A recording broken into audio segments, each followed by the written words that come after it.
축복합니다. 아멘. 할렐루야. 우리 앞뒤 하고 계신 분들을 주의 이름으로 사랑합니다. 주의 이름으로 축복합니다. 아멘. 좀 한 주간 또 기온이 갑자기 또 내려가고 그렇습니다. 그래서 많은 분들이 또 감기도 걸리고 고생들 하고 계시는데 여러분들 건강에 또 유의하시고 늘 주님 안에서 여러분들 늘 서로가 서로에게 격려하시고 축복하실 수 있기를 바랍니다.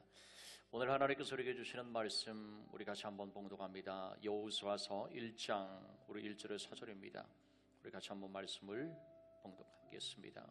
여호와의 종 모세가 죽은 후에 여호와께서 모세의 송자 눈의 아들 여호수아에게 말씀하여 이르시되 내 종 모세가 죽었으니 이제 너는 이 모든 백성과 더불어 일어나 이 요단을 건너 내가 그들 곧 이스라엘 자손에게 주는 그 땅으로 가라. 내가 모세에게 말한 바와 같이 발바닥으로 밟는 곳은 모두 내가 너희에게 주었노니 곧 광야와 이 레바논에서부터 곧 유브라데 강까지 해쪽 속의 온 땅과 또 해지는 쪽 대해까지. 아멘. 할렐루야. 이 말씀을 가지고 약속에서 성취까지라는 그러한 제목으로 여러분들과 은혜를 나누려고 합니다. 고생 끝에 낙이 온다라는 그러한 옛 말이 있지 않습니까? 이스라엘 백성들이 광야에 40년 그건 마치 학교도 같았고 또 훈련소와도 같았습니다. 40년 동안의 광야 학교를 이제 마치고 졸업을 하게 되어졌어요. 여러분, 그 광야라는 곳은 어떤 곳입니까? 의식주가 해결이 안 되는 곳이 바로 광야예요. 마실 물도 없죠. 그리고 먹을 양식도 없습니다. 생존이 안 되는 거예요. 즉 광야는 어떤 곳일까요? 하나님의 도우심이 없이는 살아갈 수 없는 그러한 곳이 바로 광야입니다. 이 광야를 뒤로하고서 이제 요단강을 건너서 하나님께서 약속하신 은혜의 땅, 약속의 땅에 들어오게 되어졌어요. 그들의 마음이 얼마나 기뻤을까요, 여러분? 며칠 동안 잔치를 벌이고도 이제 그것으로 다촉하지 못했을 거예요. 이제 그들이 이제는 이 축복이 다 우리 것이 되어졌어 라는 어떤 그러한 기쁨이 있지 않았겠습니까? 그렇지만 실상은 어땠습니까? 네피림 후손 아낙자손 대장부들 가나안의 7 족속들 이미 다 그 땅을 차지하고 있었어요. 이제 가나안 땅을 이제 차지하기 위하여서는 그들과 치열한 전투를 벌여야만 되는 그런 상황이었었고, 더더군다나 그들 앞에는 난공불락의 금성절벽 여리고성이 이제 버티고 서 있는 것입니다. 이런 어떤 상황을 보게 되었을 때 기쁨도 잠깐이었었고요. 이거 어떻게 살지? 살아갈 일이 막막한데 하나님의 약속이 과연 성취될 수 있는 거야? 라는 어떤 두려움이 찾아오지 않았겠습니까? 마음 가운데 염려가 찾아왔어요. 그래서 하나님께서 여호수아서 1장에 보면 여호수아에게 먼저 하신 말씀이 뭡니까? 두려워하지 말라, 강하고 담대하라 라고 하나님 말씀하셨어요. 밟는 땅을 이미 다 너에게 주었노라고 말씀하셨죠. 근데 하나님께서 이렇게 말씀하셨는데, 그러면 이렇게 말씀하신 하나님께서는 가나안 땅을 어떻게 정복해 나갈 것인가 라는 하나님의 전략은 어디에 있는 것일까요, 여러분? 오늘 말씀을 통해서 그것을 여러분들과 함께 나누고 이제 은혜를 우리가 서로 함께 하려고 합니다. 첫 번째로는 은혜를 기억하고 감사하라는 거예요. 하나님께서 요단강에서 이제 12돌을 취하여서 그 12돌을 쌓아놓아라, 기념비로 만들어라 말씀하셨어요. 근데 성경을 자세히 보면 한 군데만 쌓아놓는 것이 아니라 2군데 쌓아놓게 했습니다. 한 군데는 어떤 곳입니까? 이제 제사장들이 법궤를 메고서 요단강에 발을 들여놓게 되어졌을 때 요단강이 갈라졌어요. 그곳에 12돌을 기념비로 세워놓고, 또 한 곳은 어디입니까? 요단강을 건너고 나서 그 앞에 이제 길갈이라는 땅이죠. 그곳에 12돌을 세워놓았습니다.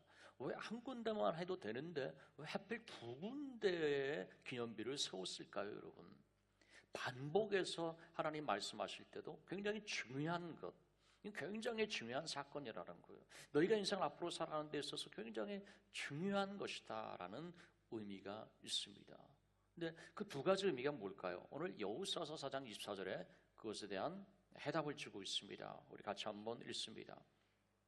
이는 땅의 모든 백성에게 여호와의 손이 강하신 것을 알게 하며 너희가 너희의 하나님 여호와를 항상 경외하게 하려 하심이라 하라. 첫 번째는 뭐냐면 여호와는 전능하신 하나님이시다라는 거예요. 두 번째는 뭡니까? 그 전능하신 하나님께서 기적을 베풀어 주셨는데 너희가 그 은혜를 기억하고 감사하라는 것입니다. 감사는 반드시 또 다른 감사를 낳는 것이죠. 여러분, 이스라엘 백성들이 이제 이 하나님의 명령을 쫓아서 제사장의 법궤를 메고서, 즉 언약궤예요. 언약궤를 메고서 요단강에 발을 들여놓았을 때 그 요단강이 갈라졌습니다. 이런 것은 무엇을 의미하는 것일까요? 너희가 인생을 앞으로 살아가게 될 때 내 힘으로 해결할 수 없는 그러한 문제에 부딪힐 때가 있을 거야. 그럴 때 어떻게 할 것입니까?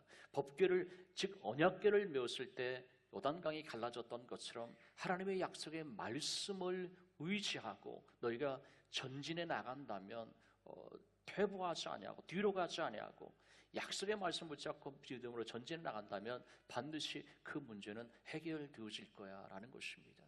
그리고 문제가 해결되어진 다음에 어떻게 할 것이냐라는 거예요. 그들은 바로 잔치를 열지 않았어요. 하나님께서 뭐라고 말씀하셨습니까? 바로 이 사실을 너희 자녀들에게 알게 하라라고 말씀하셨어요. 여러분, 그것은 바로 신앙의 계승입니다. 영적인 신앙의 그러한 계승이에요. 자녀들에게 그것을 가르쳐 주라는 것입니다. 하나님께서 우리와 함께 하셨고 하나님께서 우리를 도와주셨고 이러한 것들을 가르치라는 거예요, 여러분. 할렐루야. 여러분, 그 이스라엘 백성들, 유대인들의 그 교육에 보면은요, 그 홀로코스트, 그 핍박과 환난의 그러한 역사마다 기념관을 세우고 자녀들에게 반드시 가르쳐 줍니다. 절기 때도 반드시 가르쳐 줍니다. 그래서 미국의 많은 학교들의 선생님들이 유대인들이래요. 그래서 절기 때가 되면 선생님들 안 나오신대요. 그래서 노는 학교도 많다고 합니다. 그만큼 자녀들을 향한 교육이 철저한데 우리는 어떻습니까? 3.1절 또 한국 전쟁 완작대에 가까우지만 별로 아이들한테 그렇게 가르치지 않아요. 여러분, 가정에서 그렇게 가르칩니까? 여러분, 하나님께서 우리와 함께 하셨다라는 것을 분명히 가르치라는 거예요. 그래서 자녀들이 믿음으로 살게 하라는 것이죠. 하나님께서 기념비를 세우게 하신 그러한 목적이라는 것입니다, 여러분. 네, 여기 보면은 이제 다시 한번 그러면 영적으로 우리가 이것을 재해석한다면 어떨까요, 여러분? 여러분, 우리가 요단강을 건넌다라는 것, 도저히 건널 수 없는 죽음과 사망이 우리를 앞길을 가로막고 있습니다. 그래서 예수님 십자가의 대속적인 그러한 죽음을 통하여서 우리에게 영생의 길을 열어놓으셨어요. 여러분, 그 돌비는 무엇일까요? 바로 십자가입니다. 돌비는 왜 세워놨습니까? 바라보라고 세워놨습니다. 예수 그리스도의 십자가를 바라보라는 거예요. 그리고 돌비를 세우고 난 다음에 이제 요단강에서는 뭐합니까? 건넌 다음에 세워진 돌비는 뭐예요? 하나님을 경외하라라는 것을 가르쳐 주라는 거예요. 여러분, 가나안의 족속들은 하나님을 믿지 않는 사람들이었어요. 우리는 누구입니까? 하나님의 은혜 가운데 예수님의 십자가의 대속적인 그 죽음 사실을 통해서 하나님의 자녀가 되어줬어요. 여러분, 이 땅 가운데 수많은 잃어버린 영혼들이 있습니다. 하나님을 모르고 살아갑니다. 민족과 족속과 열방에 예수 그리스도의 십자가의 몸을 증거해서 저들로 하여금 하나님을 경외하게 하라는 거예요. 그것이 바로 하나님께서 우리를 이 땅 가운데 부르신 이유이고 그리고 살게 하시는 그러한 이유인 줄로 믿습니다. 여러분, 여러분들의 삶의 존재의 이유와 가치는 어디에 있습니까? 무엇 때문에 여러분들이 살아가고 있습니까? 바로 크로스파의 비전이에요. 예수님의 십자가의 몸이 하나님 땅끝에까지 이르러서 증거가 되어지기를 원합니다. 그 땅끝은 처치고 땅끝일 수도 있고요, 바로 옆에 있는 사람의 땅끝일 수도 있지 않습니까? 우리가 복음을 증거하는 삶을 살아가는 것. 그래서 하나님께서 우리를 이제 가나안 땅까지 이스라엘 백성을 인도하셨듯이 우리를 축복하고 계시는 그러한 이유라는 거죠. 두 번째는요, 회개와 거룩이 그 땅을 차지하게 하는 하나님의 전략이라는 거예요. 요단강을 기적적으로 건넜다라는 그러한 소식을 그 가나안에 살고 있는 많은 그러한 이제 족속들이 들었어요. 그랬을 때 어떻게 표현하냐면 우리들의 마음이 녹았습니다. 정신을 다 잃어버렸습니다. 너무 두려운 나머지 정신을 다 잃어버렸다라는 거예요. 이제 우리는 죽었구나. 여러분, 그러면은 전쟁은 어떻습니까? 바로 이러할 때가 최고의 기회예요. 그냥 두려워 떨고 있을 때 가서 공격하면 그냥 쉽게 그 싸움을 이길 수가 있는 것이죠. 근데 하나님께서 상식적으로는 이해할 수 없는 그러한 명령을 내리셨어요. 그건 뭐냐면 너희가 광야 40년 동안 당황하면서 거기서 태어난 이제 남자들 있지, 다 할례를 받아라라고 하나님께서 명령하셨어요. 어느 역사학자는 그 당시에 이제 이 40세 이하의 남자들이 대체 몇 명이나 있었겠느냐 계산할 때 약 70만 명 정도가 있을 것이라고 얘기를 했어요. 근데 70만 명이 맞지도 하지 않냐고 그냥 생사를 찢어서 수술을 했습니다. 말하자면요. 고통 가운데 다 드러누워 있는 거예요. 이런 상황이 되어졌어요. 근데 바로 눈앞에 보이는 곳에 뭐가 있었냐면 여리고성이 있었습니다. 여리고성 사람들이 문을 열고 그냥 쳐들어오면은 그냥 전멸이에요. 이런 어떤 그 상황 가운데서 거기 누워 있었던 이스라엘 군인들, 백성들이 무슨 생각을 했을까요? 하나님이 도와주시지 않으면 우리는 죽습니다. 절박한 그러한 심정을 가지고 전심으로 하나님을 구했을 거예요. 도와달라고요. 하나님 지켜달라고요. 여러분, 성경은 뭐라고 말씀하고 있습니까? 여호와의 눈은 온 땅을 두루 감찰하시사 전심으로 자기를 향하는 자에게 능력을 베푸신다라고 말씀하셨습니다. 여러분, 하나님의 능력은 누구에게 임합니까? 전심으로 온 마음을 다해서. 하나님의 도우심이 아니면 우리는 생존이 불가능합니다. 이런 절박한 그러한 마음. 그래서 기도는 뭐라고 그랬습니까? 기도는 대안을 갖지 않는 것이 기도다라고 얘기했어요. 여러분, 기도하면서도 우리는 인간적인 여러 가지 것들을 많이 생각하지 않습니까? 근데 하나님이 도와주지 않는다면 나에게는 길이 없습니다. 이 마음가짐 하나님 앞에 기도하게 될 때 하나님께서 능력을 베풀어 주신다라는 거예요. 근데 한번 생각해 볼 것은요, 전쟁과는 별 관계없는 오히려 치명적인 약점이 될 수 있는 왜 할례를 받으라고 한 것일까요? 할례 목적을 우리가 알아야 되죠. 창세기 17장 11절에 보면 이렇게 말씀하고 있어요. 너희의 양피를 베어라. 이것이 하나님과 너희 사이에 징표가 되니라 라고 말씀하셨어요. 즉 이 말은 뭐냐면 이 할례를 받는다는 것은 하나님과 너 사이에 관계가 회복이 되어지는 거야 라는 것이죠. 너는 하나님의 백성이야. 이제 너는 하나님의 자녀가 되어졌고 너는 이제 하나님의 선민이야. 하나님과의 관계의 그런 회복입니다. 바로 이것이 우리에게 주는 메시지는 무엇일까요? 여러분, 인생의 모든 만사가 어디에 달려 있습니까? 사람들 환경과 경제와 또한 나라와 뭐 여러 가지 것들을 많이 이제 생각을 합니다. 그렇지만 여러분, 인생의 모든 만사는요 하나님과의 관계에 달려 있습니다. 할렐루야. 하나님이 문을 여시면 닫을 자 없죠. 하나님이 높이시면 어떻습니까? 낮출 자가 없는 것이죠. 하나님이 함께 하시면 그의 삶 가운데 놀라운 인생의 역사가 일어날 수 있다라는 거예요. 즉 하나님께서 우리에게 가장 먼저 원하시는 것은 뭐냐면 너와 나와의 사이를 관계를 바로 하라는 것입니다. 여러분, 하나님과 어떤 관계 가운데 있습니까? 여러분, 사람들은 상황과 또 이 정보를 분석해서 때와 방법을 결정을 합니다. 그렇지만 여러분, 하나님은 다르시죠. 이스라엘 백성들이 홍해 앞에 섰을 때 뒤에는 애국 군대가 추격해 오고요, 앞에는 홍해가 가로막혀 있습니다. 정말 이보다 더 다급한 순간이 어디가 있습니까? 뭔가를 해도 해야죠. 그렇지만 하나님 뭐라고 말씀하셨습니까? 너희는 잠잠히 참아 기다리고 하나님께서 생각하신 것을 보라 라고 말씀하셨어요. 여러분, 우리가 때로는 신앙생활하면서 나는 정말 급해 죽겠는데 하나님은 전혀 급해 보이지 않고 이거 언제 이게 되어지나 뭐 이런 때들이 여러분은 있지 않습니까? 하나님은 하나님의 때와 방법을 통해서 역사하시고 우리가 해야 될 일은 뭐냐라는 거예요. 하나님의 관심이 어디 있느냐를 우리가 생각해야 돼요. 하나님의 관심은 어디 있을까요? 너와 나와의 그런 관계 가운데 있다라는 거예요. 하나님 어떤 분이십니까? 모든 지혜, 모든 능력, 모든 권세, 모든 부, 이 모든 것을 하나님께서는 다 가지고 계신 분이세요. 중요한 것은 뭘까요? 이 모든 것을 다 가지고 계신 하나님께서 내가 누구에게 이것을 부으실까? 내가 누구에게 이것을 맡겨서 하나님의 영광을 위해서 일하게 할까? 내가 이 모든 것을 누구에게 맡겨서 하나님의 나라를 확장시켜 나갈까? 중요한 것은 뭘까요? 하나님과 나와의 관계가 바르게 되어져 있는 그러한 사람이다라는 것입니다. 여러분, 사무엘상 17장 47절 말씀 우리 같이 한번 읽어봅니다. 또 여호와의 구원하심이 칼과 창에 있지 아니함을 이 무리에게 알게 하리라. 전쟁은 여호와께 속한 것인즉 그가 너희를 우리 손에 넘기시리라. 여러분, 전쟁에서 칼과 창, 요즘으로 말한다면 모든 무기들 어떻게 이곳에 있지 않다고 말할 수 있을까요? 오직 하나님의 전능하신 손에 있다라는 거예요. 우리 인생의 모든 것이 하나님의 전능하신 손에 있다라는 것입니다. 할례, 그럼 영적인 의미는 무엇일까요? 할례는 베어내다, 잘라내다라는 그런 의미가 있어요. 둥글게 베어내다, 둥글게 잘라내다라는 그런 의미가 있습니다. 즉 영적인 의미는 잘라내라는 거예요. 그럼 무엇을 잘라내야 될까요? 하나님과 나와의 관계를 방해하는 모든 것을 다 잘라내라는 것이죠.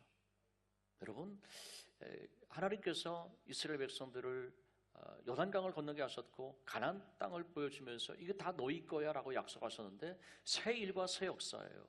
그러니까 이제 광야의 모든 시절이 끝났어요. 새 일과 새 역사를 앞두고서 하나님께서 명하셨던 것은 할례를 받으라는 것입니다.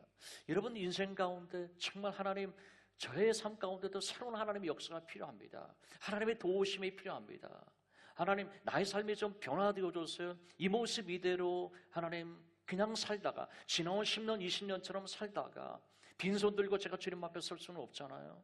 하나님, 남은 인생 주님을 위해서 열매 맺는 좀 삶을 살고 싶습니다. 하나님, 뭔가 나의 삶 가운데 새로운 업그레이드가 필요합니다. 뭔가 여러분들 마음 가운데 소망하고 있는 바가 있지 않겠습니까? 그것이 여러분들이 자녀들을 행한 것이든 여러분들의 삶의 상황과 형편이든 선언하고 있는 것이든 정체되어져 있다면, 어려워지고 있다면 우리의 마음 가운데 그러한 마음이 더 절박하지 않겠어요? 그럴 때 하나님께 우리에게 말씀하신 것은 뭘까요? 그렇다면 너희가 할례를 받아라 라고 말씀하고 계신 거예요. 여러분들이 할례를 받아야 돼요. 그럼 어떻게 할례를 받습니까? 주님께서 이렇게 말씀하신 것은 너희가 마음의 할례를 받아라 라고 말씀하고 계세요. 로마서 2장 29절이요. 같이 한번 읽습니다. 오직 이면적 유대인이 유대인이며 할례는 마음에 할지니 영에 있고 율법 조문에 있지 아니한 것이라. 그 칭찬이 사람에게서 아니요 다만 하나님에게서니라. 여러분, 마음에 하라 그랬어요. 할례를 마음에 하라는 것입니다. 그러면 마음 가운데서 잘라내야 될 것이 있다라는 것이죠. 그것이 뭘까요, 여러분? 로마서 1장 우리 28절에 31절까지 말씀인데, 하나님 두기를 싫어하는 그런 마음을 들게 하는 것, 그것을 다 제거해야 되겠죠. 우리 같이 한번 읽어봅니다. 또한 그들이 마음에 하나님 두기를 싫어하며 하나님께서 그들을 그 상실한 마음대로 내버려 두사 합당하지 못한 일을 하게 하셨으니 곧 모든 불의, 추악, 탐욕, 악의가 가득한 자요, 시기, 살인, 분쟁, 사기, 악독이 가득한 자요, 수근수근하는 자요, 비방하는 자요, 하나님께서 미워하시는 자요, 능욕하는 자요, 교만한 자요, 자랑하는 자요, 악을 도모하는 자요, 부모를 거역하는 자요, 우매한 자요, 배악한 자요, 무정한 자요, 무자비한 자라. 우리들의 마음 가운데 이러한 마음들이 있다면, 이러한 일을 하게 하는 것들이 있다면 그것을 다 잘라내라는 것입니다. 여러분, 우리가 이 시대를 살아가면서 주님 오실 때가 심히 가까워지는 그러한 시대 가운데 우리가 살아가면서 예수님께서 우리에게 하신 말씀은 뭡니까? 너희 마음이 둔하여져서는 안 돼. 우리 마음이 늘 하나님을 향해서 민감해야 되겠죠. 영적인 감각이 죽어 있으면 안 되겠죠, 여러분. 마음을 둔하게 해서는 안 되는데요. 누가복음 21장 34절에 36절 주님께서 우리에게 하신 말씀입니다. 우리 같이 한번 읽습니다. 너희는 스스로 조심하라. 그렇지 않으면 방탕함과 술 취함과 생활의 염려로 마음이 둔하여지고 뜻밖의 그날이 덫고같이 너희에게 임하리라. 이 날은 온 지구상에 거하는 모든 사람에게 임하리라. 이러므로 너희는 장차올 이 모든 일을 능히 피하고 인자 앞에 서도록 항상 기도하며 깨어 있으라 하시니라. 아멘. 주님께서 하신 말씀이에요. 너희가 이렇지 못한다면 덫과 같이 임한다라는 거예요. 여러분, 덫이 있는 줄 알면 누가, 어떤 애가 잡히겠습니까? 여러분, 어떤 동물이 잡히겠습니까? 뜻밖의, 예상치 못하게 임한다라는 것이죠. 너희 마음이 둔해지지 않도록 하라. 세상의 염려, 술 취함, 방탕함, 그것은 마음을 둔하게 만드는 거야. 그 시간에 너희는 깨어서 기도해 라고 주님께서 하시는 그런 말씀이죠. 한마디로 요약한다면 뭘까요? 너희가 늘 성령의 충만함을 유지해야 된다. 할렐루야. 여러분들의 성령의 충만함을 여러분들이 늘 유지할 수 있기를 제 이름으로 축원합니다. 세 번째로는요, 믿음과 순종이에요. 가난 정복을 하는 데 있어서 하나님께서 주신 승리의 전략은 무엇일까요? 여호수아서 6장 우리 3절에서 5절까지 말씀 우리 같이 한번 읽어봅니다. 너희 모든 군사는 그 성을 둘러 성 주위를 매일 한 번씩 돌되 엿새 동안을 그리하라. 제사장 7은 7 양각 나팔을 잡고 언약궤 앞에서 나아갈 것이요 일곱째 날에는 그 성을 7번 돌며 그 제사장들은 나팔을 불 것이며 제사장들이 양각 나팔을 길게 불어 그 나팔 소리가 너희에게 들릴 때에는 백성은 다 큰 소리로 외쳐 부를 것이라. 그리하면 그 성벽이 무너져 내리리니 백성 각기 앞으로 올라갈지니라 하시매. 여러분, 하나님께서 주신 전략은 뭐냐면 나팔을 불면서 그냥 성을 돌라라는 거예요. 여러분, 이거는 인간적으로 상식적으로 도저히 이해가 되지를 않는 것입니다. 그 성 위에는 무장한 그러한 이제 군사들이 진치고 있었을 거예요. 여러분, 이러할 때 절대적으로 필요한 것이 있어요. 그게 뭘까요? 바로 믿음입니다. 믿음이 없는데 어떻게 하나님께서 인간적으로 말도 안 되는 말씀하시는 것 같은데 이대로 행할 수가 있을까요, 여러분? 근데 우리에게 가장 근본적으로 필요한 믿음은 뭘까요? 하나님의 성품에 대한 그러한 믿음이에요. 하나님은 언제나 선하신 하나님이십니다. 여러분 믿습니까? 하나님은 좋으신 하나님이세요. 하나님은 곧 사랑이시니라. 하나님은 사랑이세요. 하나님을 우리가 끝까지 사랑하기만 한다면 모든 것들을 결국은 합력하여서 선을 이루게 하실 거예요. 할렐루야. 하나님의 성품에 대한 절대적인 신뢰가 필요합니다, 여러분. 그리고 이제 오늘 행군의 그러한 그 대형을 보면은요, 앞에는 무장한 군인이 앞장섰습니다. 그 다음에는요, 양각 나팔을 부는 제사장들이 뒤섰어요. 그 다음에는요, 언약궤가 뒤따라갔습니다. 그 다음에는 백성들이 뒤따라갔습니다. 즉, 이 행군의 중심에 뭐가 있었습니까? 언약궤, 말씀이 있었다라는 거예요. 여러분, 하나님의 말씀에 대한 분명한 신뢰, 하나님의 약속의 말씀은 반드시 이루어집니다. 할렐루야. 상황과 환경을 초월해서 말씀은 반드시 이루어집니다. 여러분, 역사 가운데 하나님의 말씀이 다 이루어지지 않았습니까? 다시 오실 우리 주 예수 그리스도, 이제 그 약속의 말씀만이 이제 남아있는 것이죠. 근데 행군하게 될 때 금기사항이 있었어요. 그것이 뭘까요? 여호수아서 6장 10절 말씀 뭐라고 말씀했습니까? 여호수아가 백성에게 명령하여 이르되 너희는 외치지 말며 너희 음성을 들리게 하지 말며 너희 입에서 아무 말도 내지 말라. 그래 하다가 내가 너희에게 명령하여 외치라 하는 날에 외칠지니라 하고 아무 말도 하지 말라는 거예요. 여러분, 하나님에게는 그런 어떤 과거가 상처가 있지 않습니까? 여러분, 이스라엘 백성들이 하나님을 원망하고 불평했어요. 그래서 하나님께서 맹세하고서 너희 말이 내 귀에 들린 그대로 행하시겠다고 말씀했고요. 그 이스라엘 백성들 40년 동안 다시 돌면서 그들이 고백한 것처럼 우리 메뚜기와 같아요. 메뚜기처럼 40년을 뜨다가 광야에서 다 죽었어요. 그러한 이제 일이 반복되어지지 않기 위해서 하나님이 이렇게 말씀하시는 것이죠. 민수기서 14장 27절에 30절 정말 그렇습니까? 한번 같이 보겠습니다. 함께 읽습니다. 나를 원망하는 이 악한 회중에게 내가 어느 때까지 참으랴? 이스라엘 자손이 나를 향하여 원망하는 바 그 원망하는 말을 내가 들었노라. 그들에게 이르기를 여호와의 말씀에 내 삶을 두고 맹세하노라. 너희 말이 내 귀에 들린 대로 내가 너희에게 행하리니 너희 시체가 이 광야에 엎드려질 것이라. 너희 중에서 20세 이상으로서 계수된 자 곧 나를 원망한 자 전부가 여분의 아들 갈렙과 눈의 아들 여호수아 외에는 내가 맹세하여 너희에게 살게 하리라. 한 땅에 결단코 들어가지 못하리라. 여러분, 우리가 하나님의 말씀을 믿고 기도하며 그것을 위해서 정말 뜻을 가지고 하나님, 나의 삶 가운데 하나님의 도우심이 필요합니다 한다면 우리가 지어야 될 것은 뭘까요? 우리의 입술이에요. 우리의 혀예요. 그럼 말 안 하고 어떻게 삽니까? 근데 딱 예외적으로 한 번만 말씀을 하게끔 도와져 있었어요. 그게 누구일까요, 여러분? 바로 그분은 하나님이세요. 왜일까요, 여러분? 그 양각 나팔을 불고서 제사장들이 계속 불었습니다. 성을 돌면서 계속 불었어요. 근데 그 나팔은 뭐냐면요, 하나님의 음성을 상징합니다. 정말 그렇습니까? 데살로니가전서 4장 16절 우리 같이 한번 읽어봅니다. 주께서 호령과 천사장의 소리와 하나님의 나팔 소리로 친히 하늘로부터 강림하시리니 그리스도 안에서 죽은 자들이 먼저 일어나고, 하나님의 나팔 소리, 하나님의 그러한 음성을 상징한다라는 거예요. 약속의 말씀이 성취되기 위하여서 우리가 지켜야 될 필수적인 상황이 뭘까요? 사람들의 말을 듣는 것이 아니라, 세상 사람들의 말을 듣는 것이 아니라, 우리가 돈다고 되겠니? 라는 부정적인 그런 얘기를 듣는 것이 아니라 하나님께서 뭐라고 말씀하시는 것에만 집중하는 거예요. 지금 뭘까요? 하나님의 음성은 어떻게 들었습니까? 이를 위해서 우리가 하나님의 말씀을 성경 읽는 거예요. 그 말씀을 묵상하는 것입니다. 그리고 하나님, 이 말씀 가운데 제게 말씀하시옵소서 라고 기도하는 것이죠.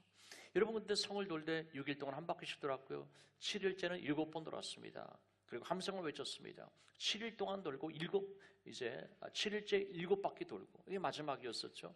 여러분, 7은요 뭐를 상징합니까? 나만 장군 요단강에서 몇 번 씻었어요? 몇 번 씻으라고 했습니까? 7번 씻으라고 했습니다. 7은 완전한 숫자예요. 뭐의 완전입니까, 여러분? 순종을 완전하게 하라는 거예요. 그리고 7번 돌아야 돼요. 그리고 7일 동안 또 해야 돼요. 여러분, 뭘까요? 끝까지 인내하라는 거예요. 왜 바로 안 되지? 여러분, 씨앗을 심어놓고 왜 바로 안 나오지? 고구마 씨 심어놓고 왜 고구마가 안 열리지? 여러분, 세상에 이런 사람이 어디 있습니까? 기다려야 되는 것이죠, 여러분. 끝까지 인내하고 기다리라는 거예요. 그랬을 때 여러분, 여리고성 결국 무너졌습니다. 말씀 그대로 순종했더니 피 한 방울 흘리지 아니하고 여리고성 전투에 놀라운 승리를 거두었다라는 거예요. 여러분, 한번 생각해 보세요. 여리고성의 그런 정복을 위하여서 하나님께서 하신 말씀, 그냥 나팔을 불고 돌아라, 그리고 할례를 받아라. 여러분, 인간적인 상식으로는 이해가 되지 않는 거예요. 순종하는 것이 쉽습니까? 순종하는 건 너무 어려워요. 그렇지만 믿음이 있다면 순종할 수 있어요. 어려운 거 시킨 건 아니잖아요, 사실은요. 하나님께서요. 뭡니까? 여리고성의 이 함락을 위해서 너희가 이것을 해라, 이렇게 했더라고요. 고대에 보면은 도저히 난공불락일 때는 몇 년이고 흙을 쌓습니다. 그래서 결국은 이 성 높이만큼 쌓는 거예요. 하여튼 몇 년 걸려서 죽을 고생을 다 하는 거예요.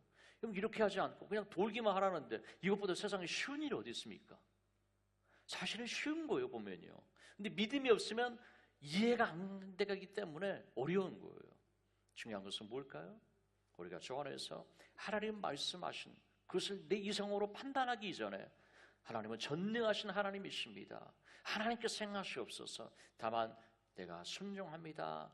그럴 때 순종이 기적을 낳는 줄로 믿습니다. 여러분, 이번 집회를 통해서요, 하나님 우리가 원하시는 것은 무엇일까요? 너희가 말씀에 순종하면 너희도 기적을 경험하고 체험할 수 있어 라는 것에 대한 귀한 깨달음과 은혜를 하나님께서 예비해 놓으셨다는 것이죠. 오늘 여러분들 영상 통해서 다시 한번 여러분들 이제 우리가 어떠한 삶의 태도와 자세를 가져야 될 것인가, 이를 한번 보실 수 있기를 바랍니다. 이 하나님이요, 저에게 행하신 이 하나님은요, 저희 제자들에게 그대로 행하시는 걸 제가 지금 다 보고 있거든요. 그리고 이제 이 기간 안에 간정문들을 몇 개를 읽어드릴 거예요. 저와 같은 간정문, 정말로 김미진 간사가 말하는 그대로 살았더니 되더라 했던 그런 간정문들이 있어요. 그걸 또 여러분한테 소개해 주려고 그래요. 그래서 제가 지금 여러분한테 소개하려는 거는요, 김미진의 이론이 아닙니다.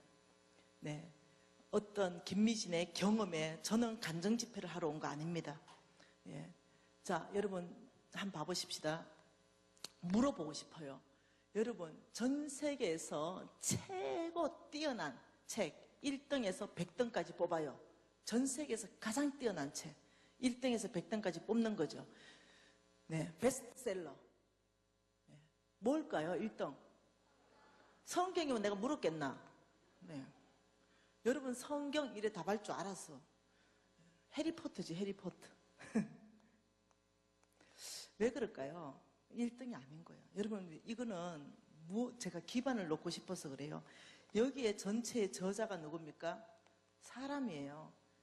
아무리 1등이라도요, 사람이 쓴 책입니다. 성경은 여기다 넣을 수 없습니다. 성경은요, 차원이 다른 책입니다.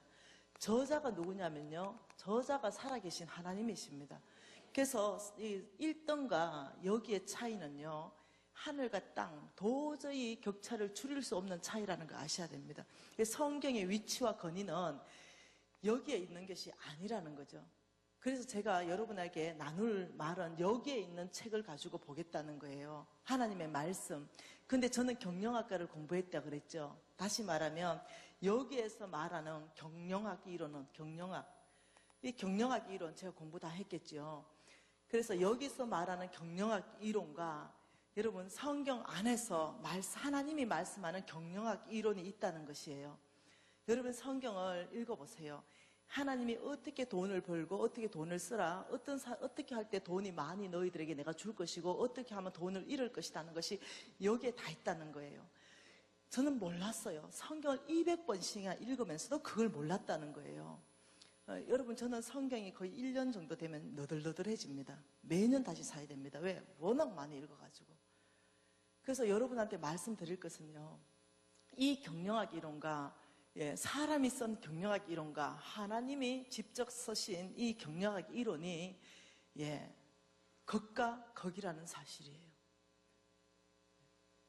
여러분 이 성경의 믿음과 구원에 대해서요 214번, 218번 얘기하고 있습니다.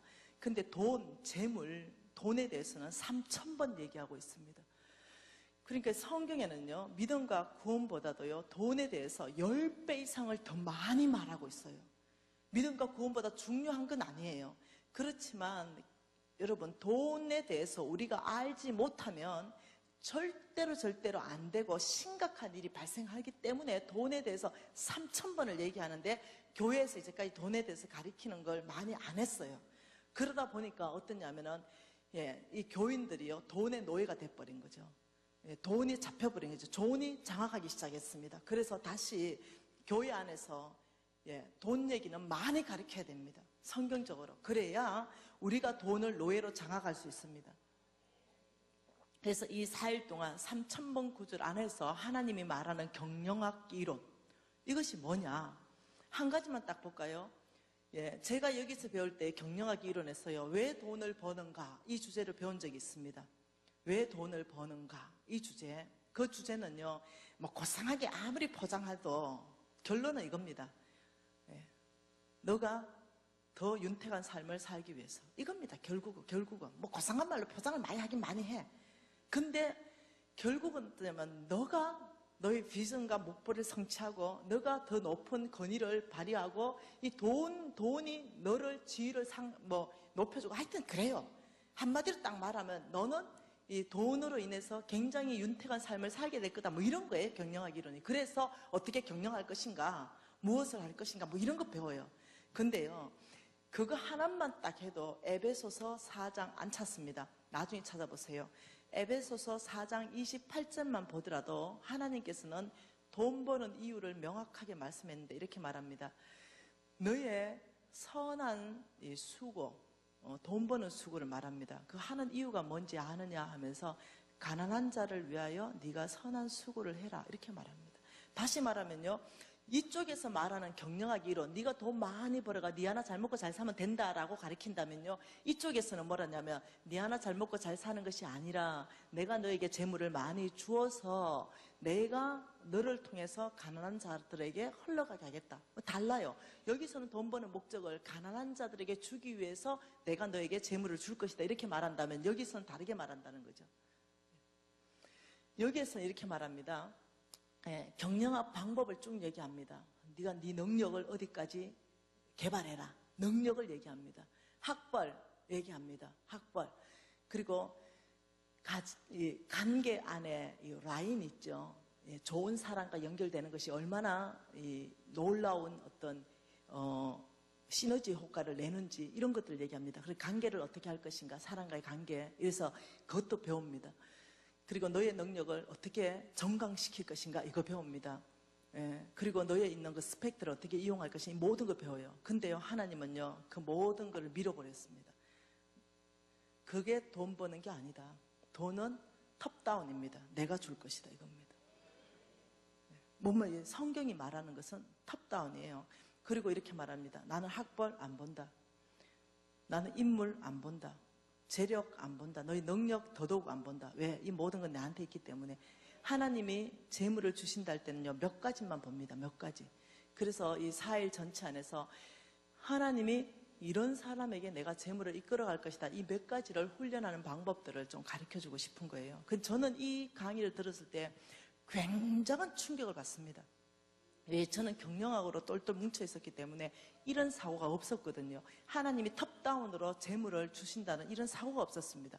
이 안에 나의 능력이나 어떤 나의 어떤 이 힘 혹은 나의 라인이나 나의 지식이나 이게 필요하지 않다는 사실에 굉장히 충격을 얻습니다. 굉장히요. 그래서 제가 다시 보기로 했죠. 뭐야 이거. 내가 경영학 이론 배운 거하고 완전히 다르잖아. 여러분 아시죠? 여기서 사람이 저자인 이 모든 학설은 계속 바뀌는 거 알죠? 미국에서 이번에 새로운 학설 하나 냈대요. 콜레스테롤 안 좋다 이래가지고 그 난리를 치더만 이젠 또 좋다더만요. 예, 사람이 쓴 책은요 계속 너를 업그레이드 시켜야 됩니다. 왜? 한계에 부딪히니까. 새로운 이론이 계속적으로 나오니까. 그래서 어떠냐면요, 개정판 이것이 저력이 있습니다. 사람들은 개정판이 오히려 더 살라갑니다. 잘못되는 거 또 수정하고 또 수정하고 또 수정하니까. 근데 이 성경은요 놀랍죠. 원어를 지금 봅니다. 원어 제일 처음 썼는 원어를 연구한다고요. 원어가 가장 권위가 있습니다. 히브리어로 적어진 원어. 놀랍죠. 그러니 하나님께서는 처음 쓴 그 말씀에 1.1획도 보태거나 빼거나 다시 어떻게 개정한 적이 없습니다. 근데 사람의 이론은 날마다 틀려요. 경영학을요 매년 틀리는 거 압니까? 경영학 이론 매년 틀려가 새로운 경영학 이론 발표하고 새로운 경영학 이론 발표하는 거 아십니까? 저는 여기에서 공부해가지고요 그걸 당연하게 생각했습니다. 당연하지. 왜? 사회의 형태가 바뀌는데 사회, 농경사회에서 산업사회로 바뀌고 서비스 사회로 바뀌면 경영학 이론 바뀌는 게 당연하지 이렇게 생각했는데요 그게 아닌 거예요. 하나님의 경영학 이론은요 한 번도 바뀐 적이 없다는 거죠. 하나님의 경영학 이론은 여러분의 능력 초월해서 일하시는 분, 여러분의 모든 환경을 돌파해서 일하시는 그 하나님의 경영학 이론, 바뀌지 않는 경영학 이론, 여러분이 그걸 배운다면요 여러분 다른 시즌을 맞게 될 거예요. 저는 이제 그때 당시에 전혀 몰랐어요. 근데 나의 스승 홍성건 목사님이 성경 전체 3,009절 안에서 하나님이 말씀하는 경영학 이론을 다 뽑았습니다. 그리고 그걸 가르치기 시작했어요. 그래서 제 눈이 이만해졌죠. 나 50억 저거 벌 수 있겠다. 하나님이 주시면 가능하겠다. 나 이거 진짜 돌파할 수 있겠다.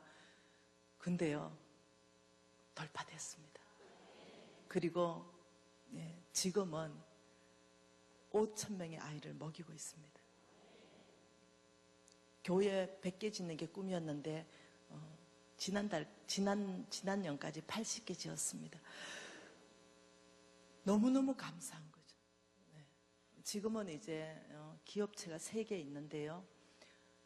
여러분한테는 제 자랑 아닙니다. 저는 하나님만 자랑하고 싶어요. 제가 잘나서도 아니고 다시 상위 1%입니다.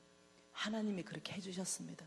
그리고 내가 너에게 어떻게 역사했는가 온 세계를 다니면서 너는 간증하고 너는 말씀을 가르치고 너와 같은 사람 씨고구마들을 일으켜서 하나님 나라 확장하라고 명령하신 것입니다. 그래서 여러분한테 오게 된 것이에요.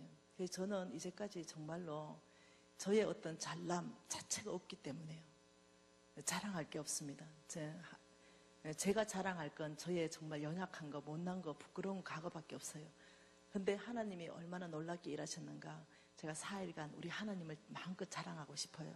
그래서 여러분 안에 하나님이 씨고구마 있다니 저는 모르겠습니다. 누군지 모르겠는데 이 4일의 시간이 여러분 인생 가운데 세컨 찬스를 주실 거라 확신합니다. 한 10분 정도 쉬었다가 여러분하고 다시 하고 싶은데요. 지금 잠깐 기도하겠습니다.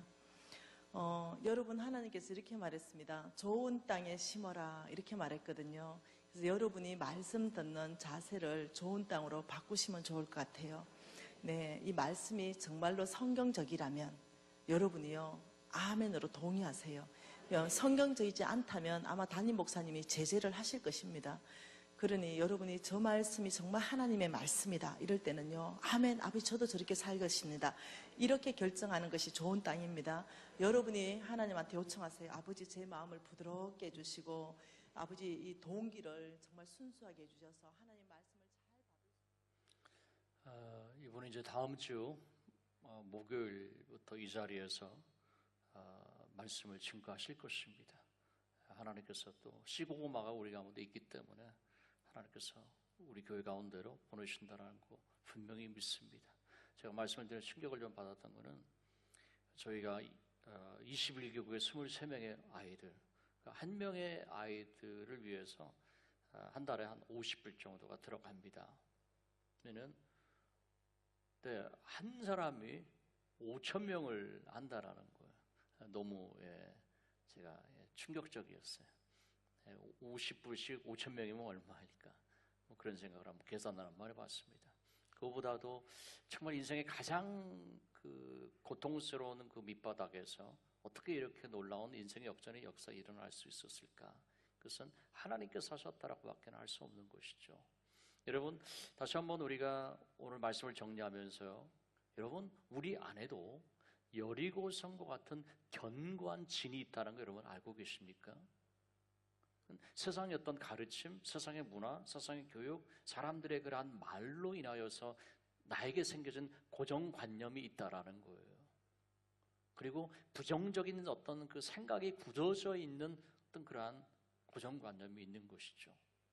여러분, 새 일과 새 역사를 원하십니까? 그렇다면 이 여리고성이 무너져야 돼요. 여러분 안에 있는요, 이런 마음 가운데 있는, 할렐루야, 일하게 될 때 씨 고구마가 그 밭에서 자라갈 수가 있습니다. 우리가 다시 한번 이제 남은 인생의 세월 어떻게 살아야 될 것이냐, 여러분 인생의 어떤 새로운 출발의 계기가 되어줄 수 있기를 바랍니다. 단순한 그런 사고, 하나님 말씀하시면 합니다. 단순한 사고 위에 여러분 절대 믿음과 절대 순종의 삶, 이것을 통하여서 하나님의 나라가 여러분들 통해서 확장되어지고 크로스파이의 그 비전을 이루어나가는 그 역사가 있기를 주의 이름으로 축원합니다. 우리 기도하겠습니다. 아버지 하나님, 사랑과 은혜를 참으로 감사를 드립니다. 우리 남은 삶 이제 주님께서 우리를 사랑하신 십자가의 그 은혜와 은총, 하나님의 자녀가 되어줬습니다. 가나안 땅의 그 족속들, 하나님 믿지 않았고 몰랐던 그들에게 이제 살아계신 하나님을 증거하며 민족과 족속과 열방이 하나님을 경외하는, 예배하는 그 일을 위하여서 하나님 저들을 가나안 땅으로 부르셨습니다. 이 땅에 살아가고 있는 이유, 우리가 하나님의 복을 받아야만 될 그러한 이유, 아버지 하나님, 주님께서 주신 그 비전, 주님의 비전, 이것을 하나님 이루는 일에 내가 쓰임받기 원합니다. 천국은 침노하는 자의 것입니다. 하나님, 저를 사용해 주세요. 제가 시고구마가 되어주겠습니다. 하나님 말씀해 주옵소서.